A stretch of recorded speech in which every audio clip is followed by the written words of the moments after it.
this feeling. So thank you very much for having me here this morning, and with this beautiful topic. And we know that the gospel is there for us always, and there is always the perfect answer. And this is from the Sermon of the Mount, our guide for a happier life. I always take this Sermon of the Mount, and I always see, as many of us see, as the steps we need to evolve. And Jesus is telling us little by little what we can do to become a better person, consequently happier.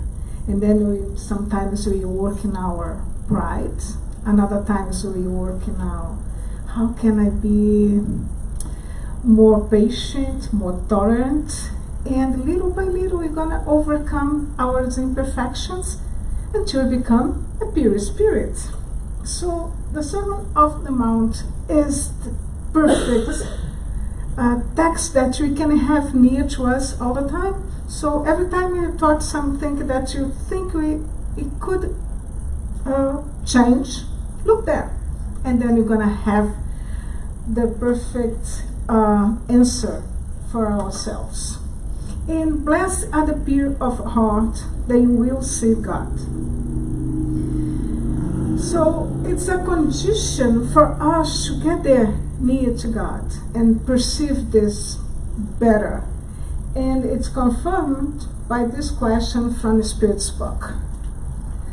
Will man ever become able to comprehend the mystery of divinity when his mind shall no longer be obscured by matter, and when by perfection he shall have brought himself nearer to God, will see and comprehend him?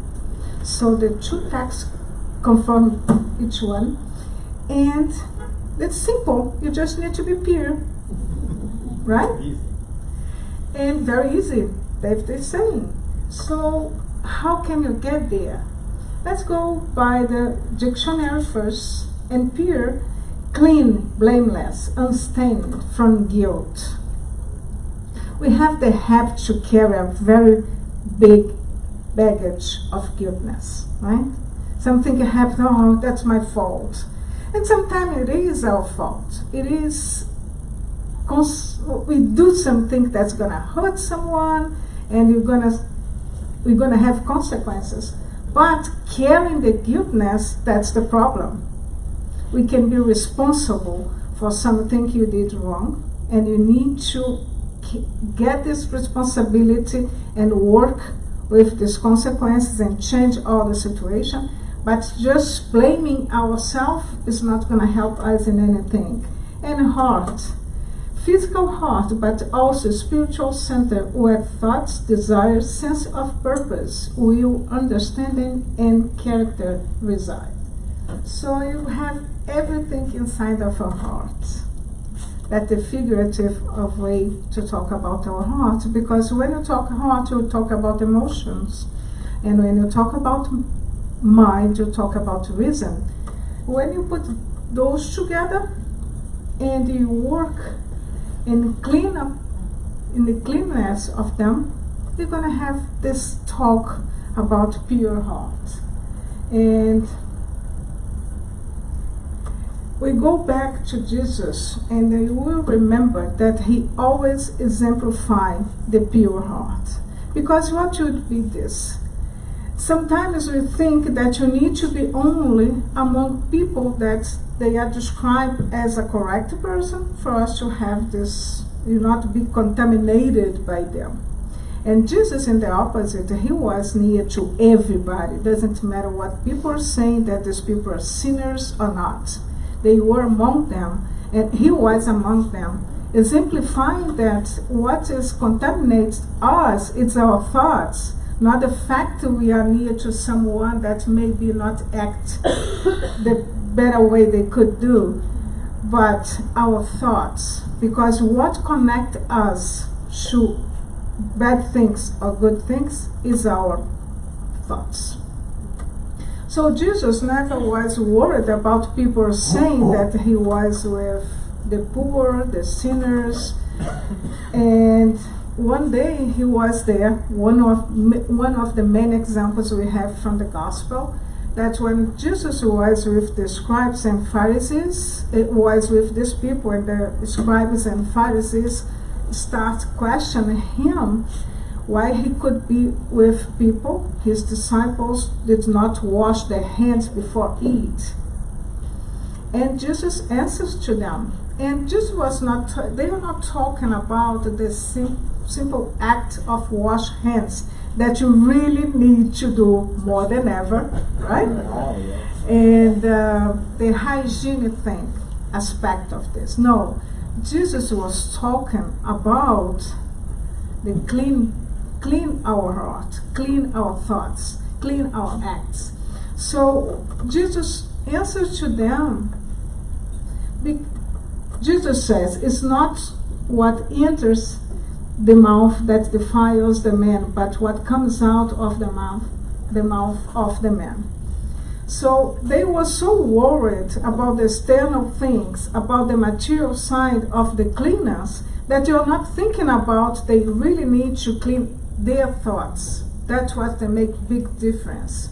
When you have prejudice, when you think, you look the person and you start judging the person, that was the cleanness Jesus was talking about. We have our heart, our minds pure of prejudice, of judgment toward others. And at the time, these people, they were just worried about the material side, the ritual. That doesn't change anything, because you may have many different rituals, but our mind is still there. We look at certain person and you start judging them. And we not just judge, many times you condemn right away. This person doesn't act the way I think they're supposed to act. And then we start judging and condemn. And based on what? In my own thoughts, in my own way of thinking? Do we have knowledge for the whole picture? Do you have the knowledge, enough knowledge to say anything? But if the person acts the same way toward to us, we'd like to hear that. So it's a lot of things for us to think when you look others and you start thinking about the way they act. That's the way we can develop more tolerance toward others. Because in the end, even though we want to be the best, we're still imperfect. We still have a lot of things to work on. And we are in the same situation. We just have different imperfections. But we all need this tolerance and benevolence. And talking about our cousins, it's a good relationship we have with cousins. I don't know why, but I love cousins. Because they are the one we may fight, but you love each other and you respect each other the way we are. So that's a good example how you can act toward others. Okay, I understand the way you are, but I love you anyway. And I'm going to accept you the way you are, the same way you want to be accepted. And Jesus, in this enormous amount of examples he gave us and how to be among everyone and accept them the way they are, we brought this example from the book, The Prelude of the Divine Kingdom. And I know you have a lot of available time, so it's another suggestion for reading. And in this part, Amelia Rodriguez describes the moment that Mary of Magdalene meets Jesus, sees Jesus after his death. And then she's there near to the town, and she heard Jesus when he says, why you cry? And Amelia Rodriguez described this beautifully. And it's a moment when she heard him, she really was crying, and then she becomes very happy, excited, and she heard Jesus say, "Go tell to my brothers that I am alive." And she runs, of course, with this news. And then she goes there, and when she got there, she sees Mary, Jesus' mother, and she says, "I have news. Jesus is alive." And Mary says, "I believe you, my daughter." But she heard someone saying, "I don't believe it. Why he would appear to you?" Look the judgment in his statement. And she, at this little moment, she remembers everything she suffered before. How was her life and how she changed it after she meets Jesus. And the man insisted. We had Peter there, we had John there. Why he would appear to you? And then she goes back to this time in a moment when she was very, very sad with her own life. The anguish was tremendous.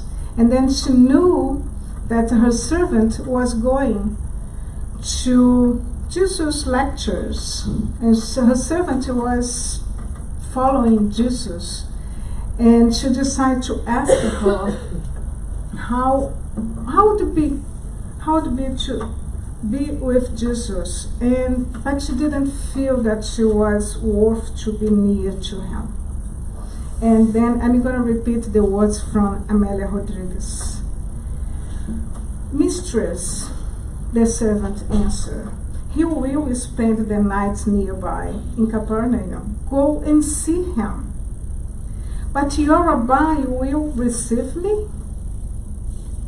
The rabbi loves the sufferer and speaks with everyone, saying that impurities many times are hidden and no one sees them, but that everyone is worth of understanding and help. And Mary replies, "But I am different. You know what I am." He said he came to find what had been lost. "But I am condemned, possessed by unclean spirits." He is the door of redemption. The dialogue had been brief, but her whole life changed. On her way back, she was no longer the same person. So you know this part of the story. Mary gives away everything she had, and she follows Jesus, and she starts doing all the best for others, and her life was completely transformed. It's a great example at how someone can transform by these lessons. And she was really happy for seeing Jesus. And this example, this man with his sarcasm and his so hard words, he could judge her. And you ask ourselves, between them, who had pure heart? Madeleine, that changed completely after accepting this message, or the man that was doubting and put her, judging her with this hard word. So Mary of Magdala is a good example for us to see that the pure heart has nothing to do or have outside of ourselves, and each and every one are able to change ourselves and looking for a better way to live and choose the best part of this way. And another example, because sometimes I think Jesus is too far away from us, too distant. It's hard for us to say, okay, but he is Jesus. I'm a simple person. And we brought the example from Chico Xavier that I think almost all of us in his time, only the youngest one that was born after 2003, was not in his time, but know him already, I'm sure. And there was this cute story from Chico that exemplifies this, that he was not worried about who was near to him. Example, the perfect example from Jesus. He was around everyone, and there was no sinners for him, and he never judged anyone. And the story is about the man that there was a blind man that was walking, being guided by a drunk man. And the blind man fell, because of course the drunk man couldn't support him. And the drunk man disappeared, and the blind man was there near to the tracks, bleeding. And people, when they saw this, they run to the center and they went to look for Chico Xavier to come and help the man. And Chico, without a doubt, run there and helped the man, took him to the doctor. He was cleaned and everything, the wound was clean and treated. But the man needs more help. So he rented a small room for the man, because the man was not from the city, he was from another small city. And he put him there, and he was taking care of him. But he worked every day during the day. So during this time, the man would need help. And he would come at night to take care of him. But who's going to take care of him during the day? So he put an ad in the paper, local paper, and nobody answered the ad for the whole week. The next Sunday, 2 ladies came to him and said, okay, we saw your ad and we are here to help this person. And she, without a doubt, said, oh, my sisters, I'm so happy for that. I'm sure Jesus is help with your kindness. And they start work with them, start going there every day. These 2 ladies were the most well-known prostitutes in the city. And she could just accept them, don't question anything, and just say, Jesus is happy with your kindness.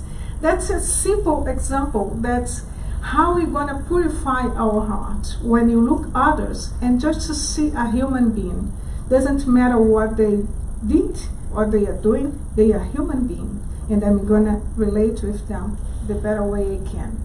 And sometimes because you have so much judgment in our minds, even our personal relationships is complicated.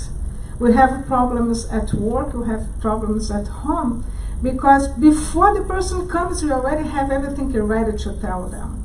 And sometimes they don't know.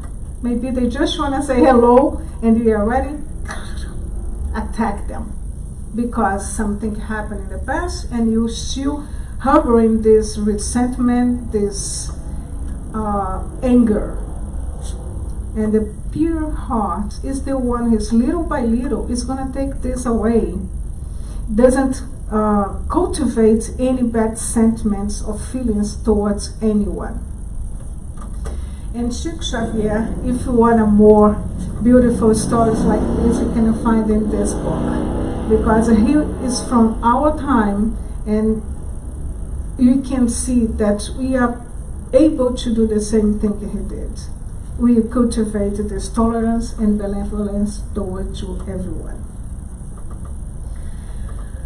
Thinking about Chico Xavier, we brought this picture. You don't need to answer, but you can think. What you see first, or what you focus more? In the black dot or in the white area? Nobody needs to answer. But that's how Chico thinks. He never looked the little things in a person. He always was looking for the good things that each and every one has. And but sometimes we destroy our relationship because of the black dots. We focus in the wrong thing and forget how many good things the person has. And I think many of us may be having this situation at work. You do your best, 99% correctly, and then you do 1% wrong, and they focus on this 1% wrong. That's the black dots in our white page. So we have a big area to focus on. Why are you going to focus just in the black dots? So when you have the more you purify our hearts, less you're going to see the black dots. Maybe today you see a lot of black dots, not just one. But little by little, you're going to see more the white area, the clean area. That's why Jesus brings kids, the children, as a way for us to get in the kingdom of heaven. Let the children come to me. Don't stop them, for the kingdom of heaven belongs to those who are like these children. Because children, they don't have this judgment that you always carry with us. They are simple. They are innocent. We are not here saying that you're going to look the world as nothing is happening. No bad thing is happening. No, we see everything. We are aware of everything that we see in our planet. But we're going to put our best part to deal with this. And when he compares with children, it's because they have this innocence. And many people can say, okay, but they are old spirits. They already did a lot of bad things in the past. How they can appear? It's because in this phase, they still don't remember. The tendencies didn't came out yet. So they appear. Whatever you say to them, they will believe. And they understand the way we talk. You cannot be sarcastic with a kid because they will not understand what you mean. They understand the words the way they are. So that's the way maybe we can conduct ourselves most of the time. We are aware of the bad side, but you don't need to focus on this. And it's good to remember the kids. There is a story that happened with us, my family, many years ago. We were in a lunch in a friend's house. So there was just one kid, and she was around 4, I think, at the time. And she couldn't stop. And the mother was going crazy because she was running and jumping all the time. And then my father said, bring her here. So he told to the girl, move here. I'm going to take out of your batteries and then you're not going to move. And then he pretended that he was taking out the batteries and the girl was there, quiet. And then we continued talking, nobody paid attention to her. Suddenly she starts crying. And then what happened, Luana? Oh, I cannot move. I need my batteries. So he had to go back there, put back the batteries for her to keep playing. So kids are like this. That's the innocence Jesus is talking about. And that's something you need to remind ourselves many times because we were there one day. So let's bring this pure nature when relating with others. And it's going to bring us better relationship. Maybe it sounds simple, too much simple to be true, but it works. Many times it works because we just open our heart to others and accept them. And like kids, because sometimes they say things to us that we say, oh, kids are cruel, because they tell that we are old or we are fat without any problem. They are just sincere, but they don't have anything hidden intentions. That's the difference between the children and adults. They don't have any hidden intentions. And sometimes we are looking to the people, saying beautiful things and thinking just the opposite. And that's exactly what Jesus said to the Pharisees when he was telling to them, you complaining because my disciples doesn't clean their hands. But how many times you are saying something and thinking completely the opposite? And since we are talking about thoughts, where we have the completely freedom, in the Spirit's book, question 833, Is there a man, some think, that escapes constraint, and in regard to it he enjoys absolutely liberty? Yes, in this thought man enjoys unlimited freedom, for thought knows no obstacles. The action of thought may be blocked, but not eliminated. So we have this freedom. We can talk with a person and think the opposite, but we still have a responsibility about what we think. We're still going to answer for the consequences of what our thoughts can produce. And as a suggestion for another reading, because we have nothing to do in the afternoon, we brought the book, Thought and Life. Because then we're going to learn how our thoughts can produce literally things, and how it can change our lives for better, changing the way we think. And we don't take this many times seriously, but the more we conduct, the better we conduct the way we think, easier our life becomes. And again, from the book, The Prelude of the Divine Kingdom, we brought the last words that Amélia Rodrigues tells us about Jesus. With his simple words and unassuming attitudes, he had confounded the hypocrites and liars, the deceivers, and those who delighted in the misuse of things of all nature. His friends, his inner circle, and all ours, he had chosen them among the modest occupations of people, nurturing them in a regime of austere discipline and incessant affection for the interminable struggles of dedication without limits. And if you look here, and incessant affections, that's what brought me attention. Because even though we are imperfect, we have a lot of things to change, a lot of things to take out of ourselves to purify our hearts. We have incessant affection toward us. And you need to have this as an instrument for when you go into the wrong direction, we remember that we are loved, we are worth to be loved, and come back to the better directions and looking for what make us happier and having a fully life. And if have the courage to face our weakness and transform them. Sometimes our weakness can be the same thing that you use as something that make us stronger. Sometimes you just need a balance. For example, I love too much to work. I just need a balance to have enough time to work and enough time to develop my spiritual commitment. And Jesus is always there for us. And his lessons is giving us all the tools we need to overcome anything you wanna change, anything you wanna bring to ourselves as instruments to a better life. We can find in the gospel. So it's never too much to talk about gospel, to study gospel, and to bring gospel to our life.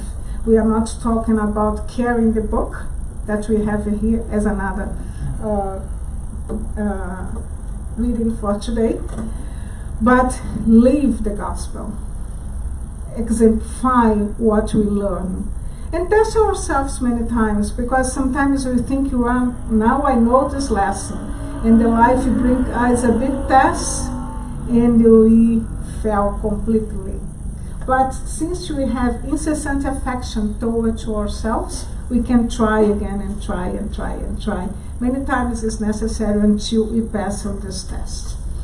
So this is our study for today. I think I'm on time. And we are open for questions. Okay, we are open for questions.